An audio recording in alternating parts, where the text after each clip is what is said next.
But ये भी यहाँ से लगा है। तो देखते हैं इस ट्रेड का रिजल्ट क्या होता है। ओके, अब मार्केट में कुछ ही सेकंड बचे हैं। हेलो एवरीवन, आप सभी का स्वागत है हमारे यूट्यूब चैनल पर। तो चलिए करते हैं आज का सेशन स्टार्ट और अपनी अपॉर्चुनिटीज को हम रियल मार्केट में अप्रोच करते हैं। तो ठीक है, ये वाले मार्केट में हम ट्रेड कर सकते हैं यूरो जेबीपी में। चार्ट अच्छा दिख रहा है जरा, मतलब अच्छा है क्या, आज तो फ्राइडे है तो सारे चार्ट आपको रेंज में मिल सकते हैं। तो अल्टीमेटली मार्केट ने जो अपना टारगेट है वो नीचे की ओर डिसाइड कर लिया है। यहाँ से इस ट्रेंड लाइन का ब्रेकआउट हो गया था और मार्केट में जो बायर्स को आना था वो आ गए। अब यहाँ पर ये वाले बायर्स का जितना भी है ब्रेकआउट हो गया है और मार्केट में अगेन हमारे को बायर्स की अपॉर्चुनिटी देखने को मिल रही है, मतलब बायर्स मार्केट में इंटर हो रहा है। तो जब एक मोमेंटम आया तो फिर बायर्स किस हिसाब से इंटर हो रहा है मार्केट में, और अल्टीमेटली बायर जो मार्केट का टारगेट है वो नीचे की ओर ही आना है। तो इसके अगली कैंडल, ये वाली कैंडल पे मैं अगली पे पुट डायरेक्शन के लिए ट्रेड करूंगा, क्योंकि मुझे इस करंट कैंडल में कुछ भी सेलर्स की इंटरफेरेंस नहीं दिखी, कोई मुझे इसमें इनकी अवेलेबिलिटी नहीं दिखी। और क्योंकि मार्केट में एक मोमेंटम चला था तो उस मोमेंटम को फॉलो करते हुए, प्रीवियस मार्केट की सिमिलरिटीज को फॉलो करते हुए कि मार्केट में यहाँ पर एक बायर्स की कैंडल है, देन सेलर्स की, बायर की कैंडल है, देन सेलर्स की, और अगेन यहाँ पर एक बायर्स की कैंडल आई है। तो मैंने जो अपनी ट्रेड है वहां से पुट डायरेक्शन के लिए प्लेस कर दी। अब देखिए यहाँ पर मार्केट में गैप था, इसको टच करते से ही मार्केट में बायर्स, मार्केट का अल्टीमेट टारगेट क्या था कि सेलर्स को एग्जैक्ट क्लोजिंग से ओपनिंग हुई थी तो यहाँ आते, क्लोजिंग देते, देन बायर्स आते। अब बायर्स को इतनी उत्साहितता हुई कि भैया उन्होंने यहीं पर गैप करके और मार्केट में वहां आ गए। मतलब ये कहीं ना कहीं उनकी बेचैनी है, या फिर कहीं ना कहीं ये मान लो कि उनकी कमजोरी है, जिस कमजोरी का फायदा उठाते हुए अपनों ने जो अपना ट्रेड था वो पुट डायरेक्शन के लिए यहाँ पर प्लेस किया है। देखते हैं इसका रिजल्ट क्या होता है, देन बढ़ेंगे फिर हम हमारी अगली ट्रेड की तरफ। तो ये वाला जो ट्रेड रहा वो अल्टीमेटली विन रहा। अब मार्केट का ओवरऑल जो टारगेट है वो नीचे आना है। मार्केट की क्लोजिंग प्राइस जो है वो 17 पे हिट हो गई है, और मुझे ये करंट कैंडल क्या इन्फॉर्म कर रही है कि ये एक स्ट्रॉन्ग कैंडल बनेगी और मैं जो अपना ट्रेड है थोड़ा ऊपर जाएगी तो प्लेस करूं। ठीक है, मैं अब अपना ट्रेड यहाँ से मिडिल में से अगेन पुट डायरेक्शन के लिए प्लेस कर रहा हूँ। अब हो सकता है कि इसमें रिजेक्शन भी आ जाए, बट जिस हिसाब से इस कैंडल का मूवमेंट था मुझे नहीं लगता कि वो रिजेक्शन आएगी, और मैंने जो अपना ट्रेड है वो पुट डायरेक्शन के लिए यहाँ पर प्लेस कर दिया है। ये वाला ट्रेड विन हो जाएगा, या फिर ये वाली ट्रेड का जो भी रिजल्ट रहेगा फिर हम बढ़ेंगे हमारी अगली ट्रेड की तरफ, क्योंकि अल्टीमेटली जो मार्केट का टारगेट है वो नीचे ही आना है। और अभी ये वाले बायर्स भी ओवरऑल ट्रैप होंगे और मार्केट इनकी भी लिक्विडिटी को स्वीप करेगी। अभी हमारे को अगेन मार्केट में सेलर्स की तरफ से इवनिंग स्टार पैटर्न फॉर्मेशन देखने को मिल रहा है और बहुत ज्यादा क्लोज है हमारी ट्रेड। और ठीक है, बहुत ज्यादा क्लोज थे हम, और ये वाली जो ट्रेड है हमारी आई थिंक रिफंड हुई है, क्योंकि इसको एक बड़ा कैंडल बनना था वो अनफॉर्चुनेटली नहीं बन पाए। मार्केट ने बायर्स की पोजीशन को ओवरऑल कर दिया है नीचे। तो मैं जो अपना ट्रेड है अगेन पुट डायरेक्शन के लिए प्लेस करूंगा, बट ओपनिंग से, या फिर ओपनिंग के ऊपर से। ठीक है, यहीं से मैं अपना जो ट्रेड है वो पुट डायरेक्शन के लिए प्लेस करता हूँ, क्योंकि मार्केट में अल्टीमेटली जो ये मार्केट में रिजेक्शन आई है, मार्केट में ये जो रिजेक्शन आई है और इसके अंदर जो बायर्स है वो इतने स्ट्रांग नहीं है कि अगली कैंडल को वो ऊपर लेके जा सके। तो मार्केट में ओवरऑल ये वाला जो गैप है, इस गैप को मार्केट फील करेगी, और मार्केट ने अपनों को बता दिया है इवनिंग स्टार पैटर्न फॉर्म करके कि मार्केट का टारगेट नीचे की ओर है। तो हमने जो हमारा ट्रेड है वो नीचे के लिए प्लेस कर दिया है। अनफॉर्चुनेटली प्रीवियस कैंडल एक बिग कैंडल फॉर्म नहीं हुई थी, वो वाला कैंडल हमारा, वो वाला ट्रेड हमारा रिफंड हुआ था। अगेन हमने हमारा जो ट्रेड है वो पुट डायरेक्शन के लिए प्लेस कर दिया। इसके बाद अगेन मैं अगली कैंडल पे पुट डायरेक्शन के लिए जाने वाला था, बट अब जो मैं सोच रहा हूँ अपना जो सिनेरियो है मैं उसको कॉल डायरेक्शन के लिए चेंज करूंगा, और यहाँ से मैं अपना जो ट्रेड है वो कॉल डायरेक्शन के लिए लूंगा। और मैंने जो अपना ट्रेड है वो कॉल डायरेक्शन के लिए प्लेस कर दिया है। देखिए मैंने इस कैंडल, देखिए ओवरऑल अभी अ, एक सेटअप आता है कि ओवरऑल अगर मार्केट में बायर्स की पोजीशन यहाँ पर है और अगर इस कैंडल ने उसको टच नहीं किया है तो आप अगली कैंडल पे फोर शॉट पुट डायरेक्शन के लिए जा सकते हो। बट क्या हुआ कि मार्केट पहले नीचे आई, तो मैंने कुछ इन्फॉर्मेशन देखी और उस इन्फॉर्मेशन को देखते हुए मैंने अपना यहाँ पर ट्रेड कॉल डायरेक्शन के लिए प्लेस किया रिएक्शन के बेस पे। अगर मैं अपने ये उस सेटअप पे ट्रेड प्लेस करता जो मैं आपको बता रहा हूँ, श्योर रहता है अगले ट्रेड पे आप पुट डायरेक्शन के लिए जा सकते हो। तो हो सकता है कि वो ट्रेड मेरा विन होता, बट यहाँ पर मैंने रिएक्शन को मेजर बना दिया और उस चीज को मैंने सेकेंडरी पे रख दिया है, तो उसका मुझे हर्जाना भी भुगतना पड़ा और हो गया है मेरा लॉस। तो अब बढ़ते हैं हम हमारी अगली ट्रेड की तरफ। अब अल्टीमेटली क्या हुआ है कि अभी मार्केट में बायर्स की पोजीशन का हुआ है ब्रेकआउट, ये वाली, और मुझे प्रीवियस में दिख रही है सिमिलर वीक, जहां पर ओवरऑल मार्केट लिक्विडिटी बनाती है। तो मैं जो अपना ट्रेड है, ओके, थोड़ा सा नीचे जाएगी मार्केट, थोड़ा सा और नीचे जाएगी, ओके।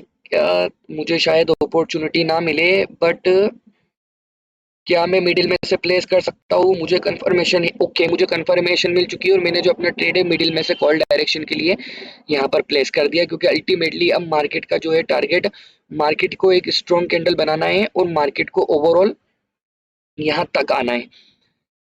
ये वाला जो ट्रेड हमारा लॉस हुआ था, उसको हम इजीली इस कैंडल में रिकवर करेंगे। और अभी जो मैंने ट्रेड है अपना प्लेस कर दिया है एक बिग कैंडल फॉर्मेशन के रूप में, कि ये मार्केट में एक बिग कैंडल फॉर्मेट होगी और मार्केट का जो टारगेट है वो यहाँ आना है। मैंने करंट कैंडल में रिएक्शन देखा, उसके बिहाफ पर मैंने जो अपना ट्रेड है यहाँ पे कॉल डायरेक्शन के लिए प्लेस कर दिया। इसकी एक कंफर्मेशन मैं आपको और बताता हूँ कि मैंने ऐसा क्यों किया, मतलब क्यों मुझे कंफर्मेशन मिली कि यहाँ से एक बिग कैंडल फॉर्म होगी, क्योंकि एक बायर्स की पोजीशंस का ब्रेकआउट हुआ था। जब भी उनकी पोजीशन का ब्रेकआउट होता है तो मार्केट एक स्ट्रॉन्ग अपीयरेंस, एक मार्केट में एक स्ट्रॉन्ग अवेलेबिलिटी अपोजिट पार्टी की हमें देखने को मिलती है, क्योंकि हम उनके घर में घुसे और उनके घर में घुसे तो बिल्कुल वो आएंगे, और वो आ गए। और जैसा कि मैंने कहा था यहाँ तक आएंगे, वो और ऊपर चले गए, और मुझे करंट कैंडल ने वो चीज़ इन्फॉर्म की थी। तो मैंने जो अपना ट्रेड था वो कॉल्ड, और अगेन मुझे मार्केट ने कॉल डायरेक्शन के लिए इंडिकेट किया था, बट मेरा परचेसिंग टाइम जो था वो निकल चुका था, तो मैंने जो अपना ट्रेड है वो यहाँ पर प्लेस नहीं किया। अब एक ट्रेड और प्लेस करूंगा और उसके बाद जो है अपना सेशन उसको मैं क्लोज कर दूंगा, क्योंकि अल्टीमेटली मेरे यहाँ पर ट्रेड्स हो चुके हैं। बस एक फाइनल ट्रेड करूंगा, मेरा 5 ट्रेड करने का एम रहता है कि मैं टोटल 5 ट्रेड करूँ और उसमें जो भी टारगेट है उस टारगेट को लेके निकल जाऊं। ठीक है, ओके। क्या इस कैंडल पे अगली इस कैंडल की जो क्लोजिंग प्राइस है वो, और इसका हाई यहाँ पर है, तो ये वाला जो गैप है ये सेलर्स के फेवर का है। मुझे मार्केट अगर कुछ थोड़ा ऊपर जाती है तो ओके, क्या यहाँ से मैं पुट डायरेक्शन के लिए ट्रेड प्लेस कर सकता हूँ? क्या यहाँ से एक इवनिंग स्टार पैटर्न फॉर्म होगा? तो उसका जवाब है यस होगा। और मैंने जो अपना ट्रेड है वो पुट डायरेक्शन के लिए प्लेस कर दिया है, क्योंकि देखिए ये वाला जो ट्रेड है, हो सकता है कि वो 50-50 सिनेरियो में चला जाए, क्योंकि मार्केट ने किया है गैप। हो सकता है कि इस लेवल को ब्रेकआउट करने के लिए उन्होंने गैप डाउन किया हो, बट ये गैप बहुत बड़ा था और मुझे करंट कैंडल इन्फॉर्म कर रही थी कि हो सकता है कि ये यहाँ पर जो सेलर्स है वो यहाँ आ गए हो। तो मैंने अपना जो ट्रेड है वो पुट डायरेक्शन के लिए प्लेस किया था, और करंट कैंडल में मुझे उन सेलर्स की वहां पर अवेलेबिलिटी दिखी थी। करंट कैंडल ने मुझे रिएक्शन का वो इन्फॉर्मेशन दी थी, तो मैंने अपना जो ट्रेड है वो वो पुट डायरेक्शन के लिए प्लेस किया था। अब क्या अगला ट्रेड मैं यहाँ से पुट डायरेक्शन के लिए प्लेस कर सकता हूँ मार्जिन ऑफ द सेफ्टी के साथ, क्योंकि मेरा ये रिकवरी शॉट है, तो गलती की तो कोई गुंजाइश नहीं है। या फिर मुझे यहाँ से कॉल डायरेक्शन के लिए ट्रेड प्लेस करना होगा, क्योंकि मुझे दिख रहा है कि मार्केट में सेलर से एक्टिव, तो मैं जो यहाँ से अपना ट्रेड है रिकवरी शॉट पुट डायरेक्शन के लिए प्लेस कर रहा हूँ। यहाँ पर मैंने क्यों प्लेस किया है एक और रीजन बता देता हूँ। देखिए, ओवरऑल मार्केट में इस लेवल की लिक्विडिटी हुई है, ग्रैप ग्रैप के साथ साथ बायर्स ने गैप डाउन किया और अपनी ही वीक का वो ब्रेकआउट नहीं कर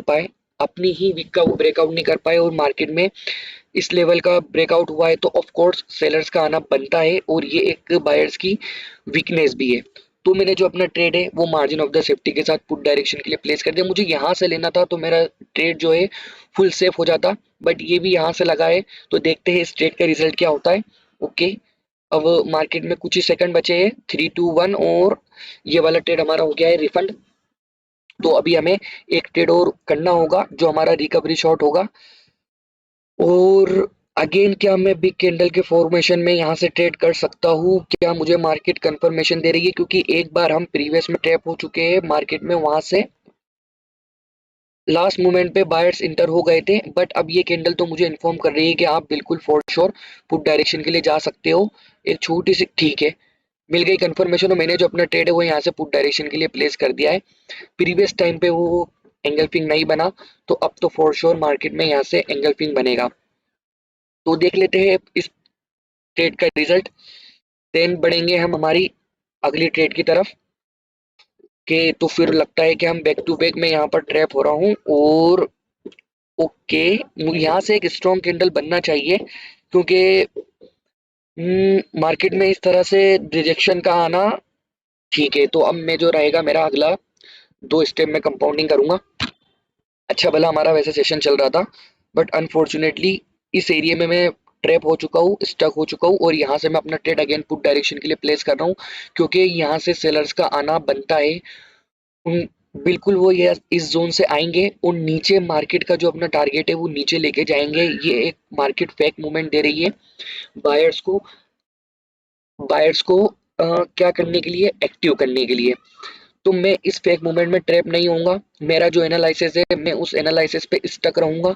क्यों? क्योंकि मुझे उस पर कॉन्फिडेंस है, इस वजह से। ये वाले ट्रेड का रिजल्ट देख लेते हैं, देन बढ़ेंगे फिर हम हमारे अगले ट्रेड की तरफ। ये ट्रेड का ओवरऑल विन होना बनता है, चाहे मार्केट कितना ही ऊपर चले जाए, क्योंकि इसको रिजेक्ट होना है और यहाँ से सेलर्स का फॉर श्योर आना है।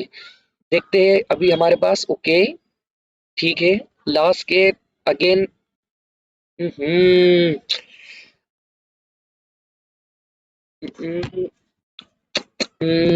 क्या करना चाहिए? बहुत ज्यादा करीब है हम मार्केट से टारगेट ले जाने के, तो मैं आज ऐसे ले जाने के कोई मूड में नहीं हूँ। देखते हैं 1 मिनट मूवमेंट मार्केट का। देखिए मैं जैसा कह रहा हूँ कि मार्केट को यहाँ से सेलर्स को फॉर श्योर आना है, आना है, आना है। अगेन मैं जो अपना ट्रेड है मिडिल में से पुट डायरेक्शन के लिए प्लेस करता हूँ, क्योंकि ये मार्केट में जो मूवमेंट दिया है ये फेक मूवमेंट दिया है मार्केट ने, और मार्केट में सेलर्स को ट्रिगर्ड होना है और सेलर्स को ओवरऑल नीचे की ओर आना है, तो वो आएंगे। मैं अपने एनालिसिस पे अटल रहूंगा। मैं एक बार यहाँ फेल हो गया हूँ, एक बार यहाँ फेल हो गया हूँ, अब की बार मैं बिल्कुल भी फेल नहीं होऊंगा। और इसके बाद जो मेरा सेकंड स्टेप रहेगा वो कंपाउंड का रहेगा, और देखते हैं इस ट्रेड का रिजल्ट। देन अगेन इसके बाद वाली कैंडल पे ही मैं अपना जो ट्रेड रहेगा वो पुट डायरेक्शन के लिए प्लेस कर दूंगा। ओके, ओके, ठीक है। और ये वाला जो ट्रेड हमारा विन हुआ है या रिफंड, देखते हैं। मेरे हिसाब से तो विन होना चाहिए। और इसकी जो क्लोजिंग प्राइस है वो इस लेवल पर हुई है, और इस लेवल को एस्केप विन हो गया है। इस लेवल को एस्केप करने के लिए मार्केट ने गैप डाउन किया है। मुझे एक सेलर्स की एंट्री चाहिए, तो मैं अपना जो ट्रेड है वो पुट डायरेक्शन के लिए प्लेस कर दूंगा। ओके, ठीक है।